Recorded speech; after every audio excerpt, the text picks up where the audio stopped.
mormii sitti beeyna itti guddanne itti dhalanne itti guddanne hin dhaalle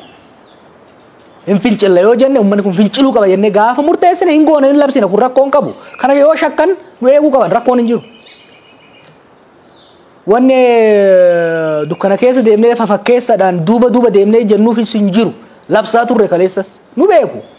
labsaa turre hoggaa labsin immoo guyyaa isaa bakka isaa naamusa hordofamuu qabu tarsiimoo hordofamuu qabu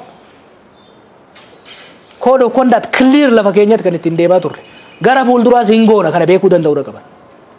hin goona yoo adeemsi seeraaf sirna adeemsi dirree siyaasaa keessatti godhamu hin danda'amne ummanni sun mirga isaa deebisuudhaaf finciluu qaba jennee gaafa murteessine hin labsina kana akka amma isaan yaadanitti biyya keessa waan jiraniif kanan godha yoo kajaan taate they are wrong nuti qabsaa'ota qabsoo biyya kanas kan galle qabsoo fi biyya ala soggaa turre qabsoorra turre jechuudha kanaaf siyaasaa fafakkeessaa keessa seenuu barbaadu ammatti kan mootummaa gaafachaa jiru clear and clear kuni gaafii siyaasaati miti gaafii lubbuuti ilmi oromoo intalti oromoo har'as gadaa kana keessatti ajjeefamuu hin qaban seeraala hidhamuu hin qaban torture ta'uu hin qaban dhaabbachuu qabaadha jechuudha kun kana dhaabuun immoo hunda caalaa mootummaadhaaf faayidaa qaba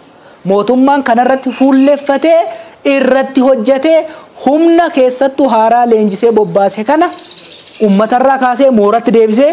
leenjii sirnaa leenjii poolisummaa ogummaa poolisii naamusa poolisii eeysisee deemuu danda'uu qaba waan isaan dubbatan jira olaantummaa seeraa kabajnyaadhaan gaafiin ummataa arras gaafa wayyaanes olaantummaan seeraa haa eeggamuudha bara olaantummaa qawwee osoo hin ta'in olaantummaa namtakkee osoo hin ta'in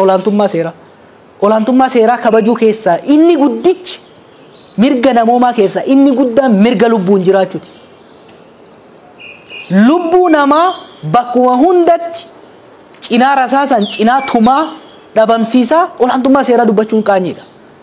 olaantummaa seeraa jechuun nama tumuu dhabuudha gidirsuu dhabuudha olaantummaa seeraa jechuun akkaataa heera mootummaa naannichaatiin federaalaa taa'ee alatti nama hidhanii tursiisuu jechuu miti olaantummaa seeraa kabajuu jechuun karaa seeraatiin nageenya biyyaatii fi uummataa eegsisu jechuudha qaamni mootummaa lubbuu namaa ajjeesu nama qabee tumu gadirsu seera malee mana hidhaa keessatti ukkaamsee tursiisu mana namaa gubu olaantummaa seeraa dubbachuu hin danda'u